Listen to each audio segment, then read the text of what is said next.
On retrouve à présent le président du CRIF. Bonjour Jonathan Arfi. Bonjour. Et merci de nous rejoindre en direct.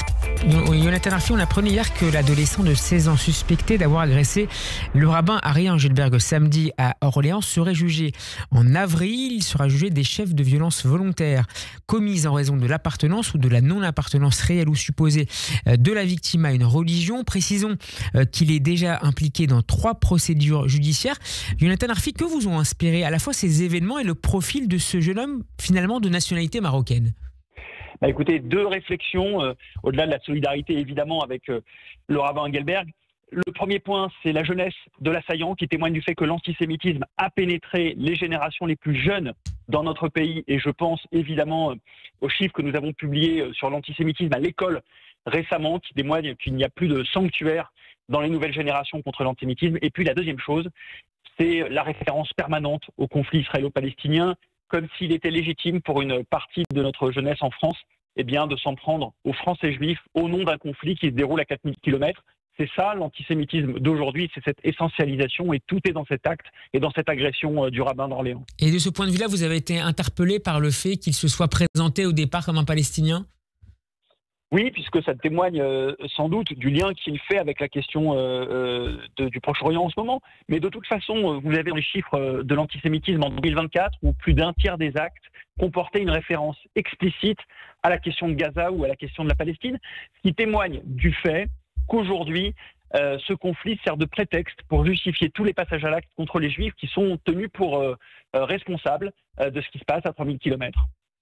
Je voudrais vous entendre à présent, Jonathan Arfi, sur le Rassemblement national dont le président Jordan Bardella se rendra ce soir en Israël pour participer dans la foulée à une conférence internationale sur l'antisémitisme. Il a été invité par le ministère israélien de la diaspora et interrogé sur la réaction négative de votre organisation à ce déplacement en Israël de Jordan Bardella. Marine Le Pen a réagi ce midi, je la cite: « Monsieur Arfi est un homme de gauche, le CRIF est une structure de gauche qui prend des positions en fonction de leurs convictions politiques plutôt qu'en fonction de l'intérêt de nos compatriotes de confession juive. » Et elle ajoute: « C'est à nos compatriotes de confession juive de dégauchiser le CRIF pour qu'ils reprennent véritablement le rôle qui doit être le sien. » Fin de citation. Votre réaction, Jonathan Arfi?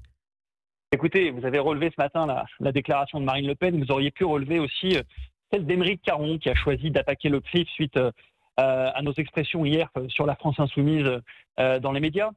Quand on est attaqué par Marine Le Pen qui considère que nous sommes d'extrême gauche, par Aymeric Caron qui considère que nous sommes d'extrême droite, c'est sans doute que le CRIF a la bonne place, celle de la République et celle de la défense des Français juifs, en ne laissant personne instrumentaliser la question de la lutte contre l'antisémitisme. Elle est trop importante et nous savons combien il faut veiller sans cesse à ce que aucun parti, et a fortiori pas un parti polémique à l'histoire sulfureuse comme le Rassemblement national, n'instrumentalise cette cause, ce qui n'empêche pas de constater les évolutions de leurs déclarations, et notamment depuis le 7 octobre, mais là n'est pas la question. Évolution qui pour autant ne peut pas faire du RN un partenaire aujourd'hui de la lutte contre l'antisémitisme, c'est clair et net pour vous? Écoutez, l'histoire répondra à cette question le moment venu. Ce que je sais, c'est qu'aujourd'hui, donner ce blanc-seing serait participer de leur stratégie de conquête du pouvoir. Donc qu'ils fassent leurs évolutions sincères, insincères, réelles, non réelles. Et j'ai envie de dire qu'ils les fassent, que cette mue soit complète. Et puis, on verra bien le moment venu. Mais en l'état, nous voyons que cela fait partie d'une stratégie qui est celle de la dédiabolisation du Rassemblement national. Ça a été largement documenté. Je pense que nous devons veiller à ce que nous parlions des combats de fond, c'est-à-dire de la lutte contre l'antisémitisme, plutôt que de savoir si le Rassemblement national en est ou n'en est pas. Vous l'avez dit au ministère israélien de la diaspora ou à d'autres représentants israéliens? Bien sûr, on en a. Vous savez, cette position, c'est la position des institutions juives de longue date. C'est une position en responsabilité parce que nous savons à quel point les questions liées à l'antisémitisme sont sensibles et dans notre pays peuvent, dans le débat public aussi, avoir beaucoup d'impact. Donc nous avons beaucoup échangé avec les Israéliens sur ces sujets. Après, ils prennent leurs décisions en leur âme et conscience. Il n'empêche que ces décisions n'engagent pas les institutions juives. Et puis je note une chose qui, moi, me peine aujourd'hui, c'est que Jordan Bardella part en Israël pour participer à une conférence sur la lutte contre l'antisémitisme, mais vous voyez qu'on ne parle pas du tout de lutte contre l'antisémitisme, mais uniquement de qui y participe ou qui n'y participe pas. Je crois que c'est de ce point de vue-là une grande défaite. Merci beaucoup, Jonathan Arfi, d'avoir été avec nous. Je rappelle que vous présidez le CRIF. Bon après-midi. Merci.